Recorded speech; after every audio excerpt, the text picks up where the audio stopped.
મારું નામ મોહમ્મદ લાખા છે। સામાજિક કાર્યકર તરીકે ભુજની અંદર કામ કરું છું। ખાસ કરીને ભુજના લારી ગલ્લા કેબિન ધારકો જે છે એમના માટે ભારત સરકારનો જે કાયદો છે સ્ટ્રીટ વેન્ડર એક્ટ 2014 એના માટે એમની જે પ્રાયોરિટી છે એ મારું કામ છે અને એની અંદર એમના હક અધિકારો માટે એમના ધંધા રોજગારની સુરક્ષા માટે ખાસ કાર્ય કરી રહ્યો છું।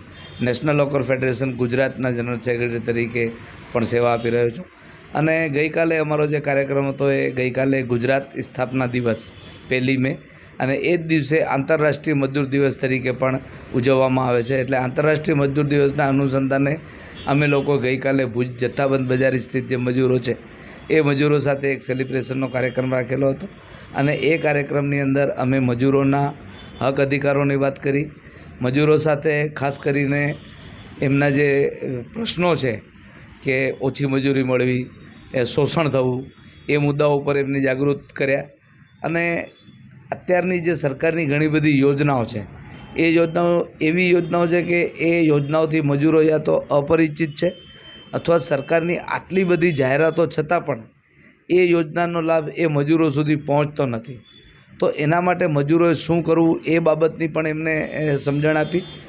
સરકારના બીજા કાયદાઓ છે કે મજૂરોને લાગે કે અકસ્માત થાય કોઈ તો એના માટે એમને શું કરવું એ અંગેની સમજણ આપી।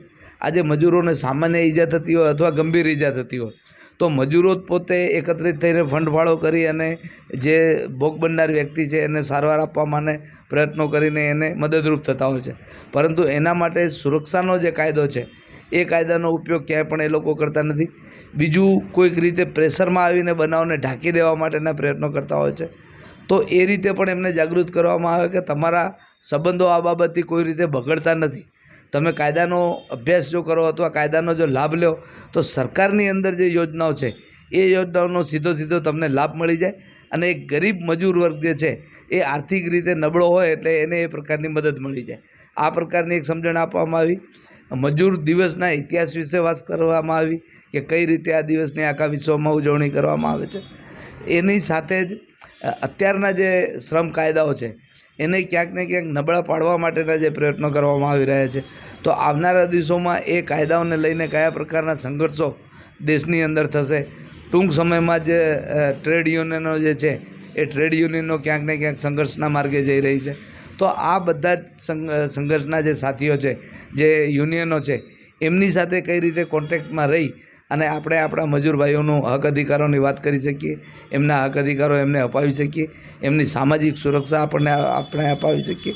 આજે મજૂર આખા દિવસ સવારથી કરી સાંજ સુધી તડકામાં, ઠંડીમાં, રાતના ઉજાગરા કરીને વહેલા જઈને સવારે મજૂરી ગોતતા હોય છે। ત્યારે આખો દિવસ આટલા બધા પ્રયત્નો કરવા છતાં પણ સાંજે જો 2 ટકનું ખાવાનું એને ન મળતું હોય તો એની એ આખી મહેનત જે છે એ બેકાર જાય છે।